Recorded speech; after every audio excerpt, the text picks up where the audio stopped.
Cleveland, Ohio, the Indians cut down their strikeouts and Mike Clevinger couldn't have pitched better in Monday's home opener against the White Sox at Progressive Field.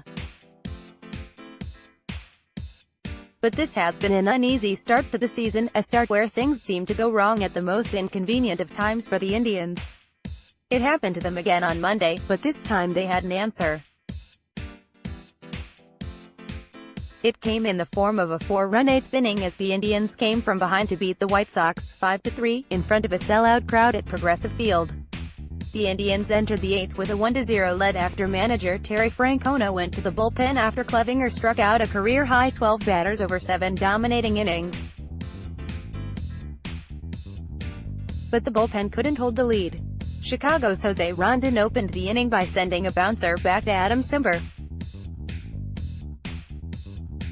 He fielded the ball, but threw high and wide to first base as Rondon went to second on the 2-base error.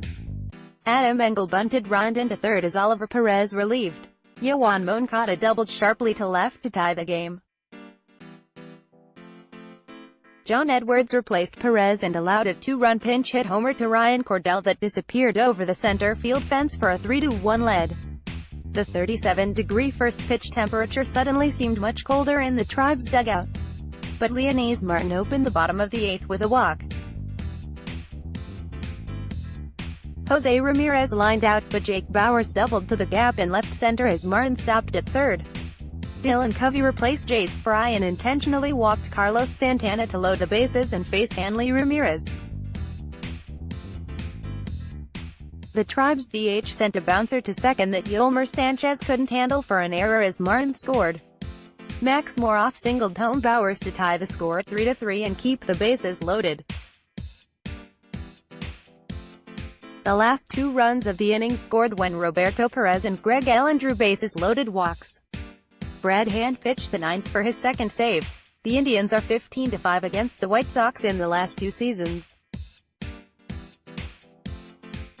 Jose Ramirez and Santana combined to give the Tribe a 1-0 in the 6th against starter Ivan Nova.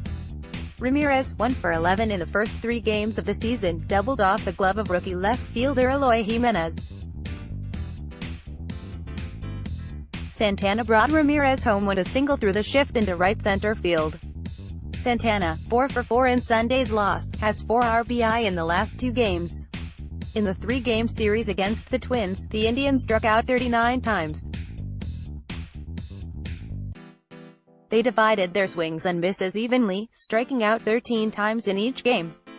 On Monday, they showed more control of the strike zone against striking out just 6 times. How cold was it at Progressive Field on Monday? There was no outdoor batting practice because the grounds crew had to clear snow off the outfield grass. Stadium busied themselves salting down aisles and ramps at the ballpark. Clevinger made those conditions work for him with a fastball that averaged 94.8 miles per hour and topped out at 97.2. He struck out the side in order to start the first and had at least 1 strikeout in each of his 7 innings. He allowed just 1 hit with 3 walks. It was the 6th time in his career he's struck out 10 or more batters in a game.